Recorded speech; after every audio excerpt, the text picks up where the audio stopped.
आई गोलगप्पा खाए घंटी टंटना के। आई गोलगप्पा खाए घंटी टंटना के। आई गोलगप्पा खाए।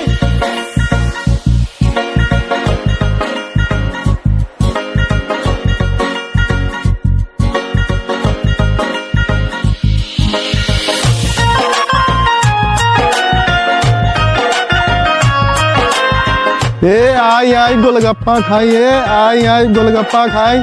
आई गोलगप्पा खाई। आई गोलगप्पा खाई। 10 रुपया के कितना गोलगप्पा खिलावा तानी?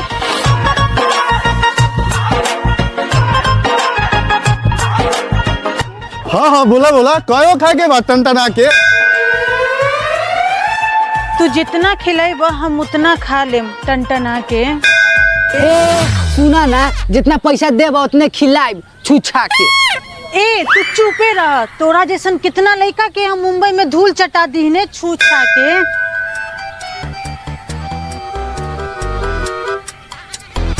हाँ। ए बबनी, ये बिहार है, यहाँ धूल ना दूध चाटल जाला। दूध पीबे? पी ना, पी तू पीबे?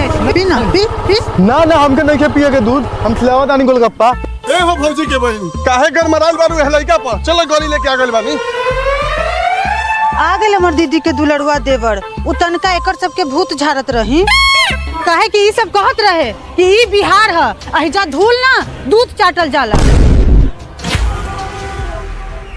ये चलिए, कहाँ गलत कह रहा था? ठीक है तो कह रहा था। ऐसू आपका थान ठीक ठाक। अरे तोरा माई के साली जी, तू इतना काहे किसी आप पर? ये हमर जिगरी गार बा। ना जिगरी यार बा। इहो त तोहर जीजे नु लागी। चल लेट हो रहल बा कि फुचका खाइबू? ना खाइम। ये अपन फुचका अपन गाड़ में ठूसो। ना कहिए तो ठेला फ्री कर देते हैं। आपका जीजा ना है? ना रहे दी, ना खाइब। अरे खाली बोलिए तो फ्री कर देते हैं। अरे साला रहे देना न खाई तो तेल भरा वाला जेबी में झरल